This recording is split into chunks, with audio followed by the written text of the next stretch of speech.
देखो प्रेमी भाई बहन, देवी देवताओं के पास में 5 कर्म इंद्रिया।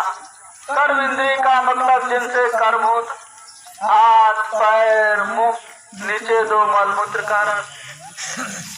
ज्ञान इंद्रिया 5, जिनसे ज्ञान होता, आंख नाक कान जीभ और त्वचा।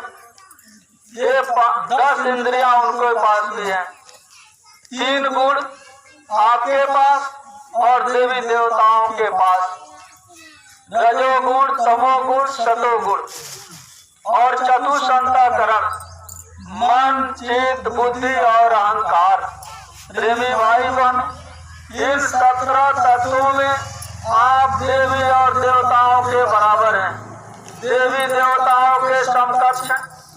और 17 तत्वों के लिंग शरीर में देवी देवता है। 17 तत्वों के बाद उस मालिक ने यह जो 4 मास का शरीर, जिसको स्थूल शरीर जो आप आंखों से देख रहे, इसी की महिमा है।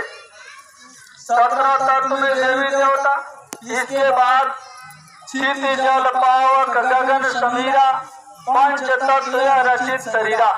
जल वायु अग्नि पृथ्वी और आकाश, इन तत्वों से बना हुआ यह पंच भौतिक शरीर, इसी को महात्माओं ने साधन धाम मोक्ष कर द्वारा पाई न जय पर लोक समारा। सोई परत्र दुख पावही, सिर धुन धुन पछताए, काल ही कर्म ही ईश्वर ही मिथ्या दोष लगाए।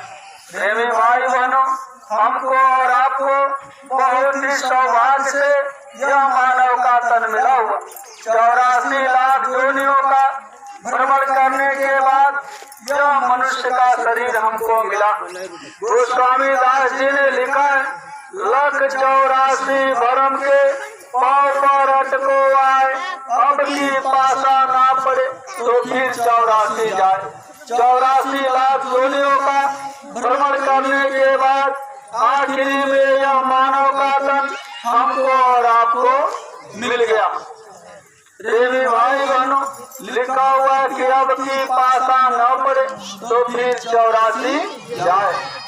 पासा किसको कहा जाता? जैसे मान लीजिए ये एक चौपड़ बाजी शतरंज का खेल होता, उसमें जब पासा पड़ जाता तो ये जो गोटी होती वो बाहर निकल जाती, यानी पास हो जाती। उसी को पासा कहा गया। यह पास होने से मतलब है। प्रेमी भाई बहनों, अब की पासा न पड़े तो फिर 84 जाए। इस बार यदि हम और आप अपनी जीवात्मा का कल्याण कर न सके तो फिर 84 में जाना पड़ेगा। वैसे तो गुरु महाराज ने जिनको भी नाम की दौलत दे दिया, संत और महात्माओं के अपनाए हुए जीव कभी नरकों में नहीं जाते, मानव का तन मिलता रहेगा। फिर जो है ऐसे घर में आपको जन्म मिलेगा, शुरू से ही आपको ऐसा संस्कार मिलेगा, आप भक्ति में लग जाएंगे, भजन में लग जाएंगे, सेवा में लग जाएंगे और आपका कल्याण हो जाएगा। पहले तो महात्मा 4 जन्म दिलवाते थे, 4 जन्म, लेकिन गुरु महाराज ने एक ही जन्म में आपका बेड़ा पार करने का वादा किया। देवी भाई बहनों, गुरु महाराज ने जो वादा किया उसको गुरु महाराज पूरा करेंगे। गुरु महाराज कहते थे, प्रेमियों तुम्हारे काम को मैं अपना काम समझ करके कर देता, लेकिन हमारे काम को तुम अपना काम नहीं समझते हो। देखो प्रेमी भाई बहनों, अपना काम क्या है और पराया काम क्या है।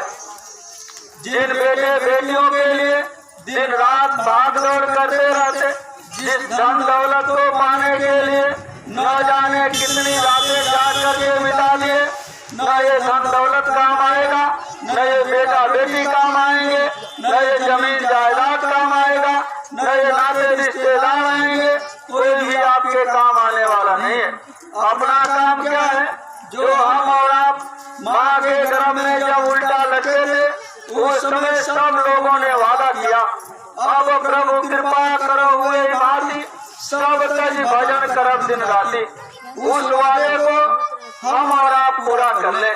उसी वादे को याद दिलाने के लिए गुरु महाराज ने 116 वर्ष की अवस्था तक आवाज लगाया।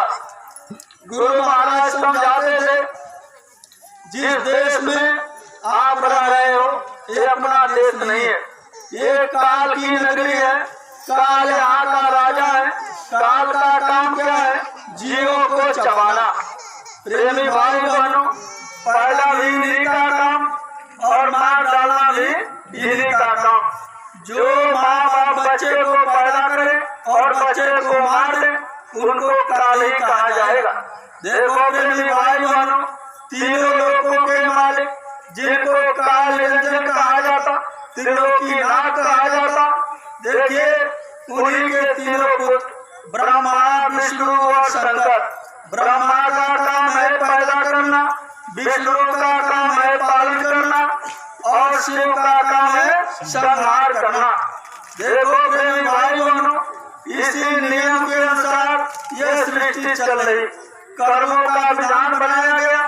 लूले का, लंगड़े का, अंधे का, बहरे का, पापी का, चोर का, साधु का, सबका विधान बन गया और इस सृष्टि पर 10,000 वर्षों तक इसका प्रचार हुआ। कर्म प्रधान विश्व रचिया का, जो जस करे तो तस फल चाका। यह जीवात्मा ऊपर से निर्मल आई, निर्मल जीवात्मा नीचे आई। उस समय सतयुग का समय था। सतयुग योगी सब विज्ञानी, करे हरि ध्यान करे भव प्राणी।